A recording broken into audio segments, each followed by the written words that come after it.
Hammalarga assalomu alaykum, aka-uka, opa-singillar, ko'rib turgan avtobuslar navbatdagi reysimiz Moskvadan Toshkentga qarab Passatga qo'yildi. Kimda kim shunaqa komfortli, ofitsialniy avtobuslarni ketish istagida bo'lsa, aka-ukalar ekrandagi nomerga murojaat qilinglar. Barcha batafsil ma'lumotlarni olasizlar.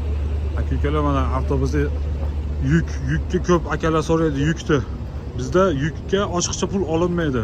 Yukni xichamgina qilib olib kelish kerak. 60-70 kilo, 80 kilogacha olib kelinaveradi yuklar aka. Mana yukxonalari, keyingi avtobus ichlarini aka-ukalar bizda ketadigan vaqtiga kelsak, necha sutka yuradi deb ko'p akalar so'raydi.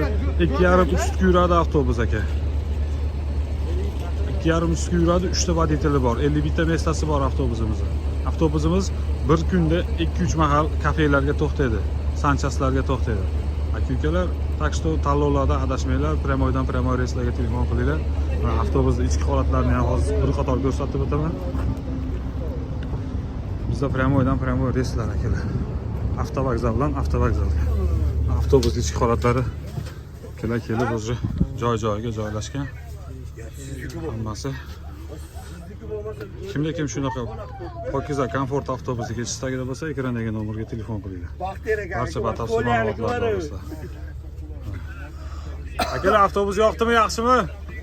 Tavsiya qilasizlarmi boshqalarga? Jim cho'ta akalar, non yemoq shekilli. Mana aka-ukalar, kimda kim ketadigan bo'lsa, ekrandagi nomerga telefon qilinglar. Bizdan pryamoydan pryamoy reyslar. Sog' bo'linglar, salomat bo'ling.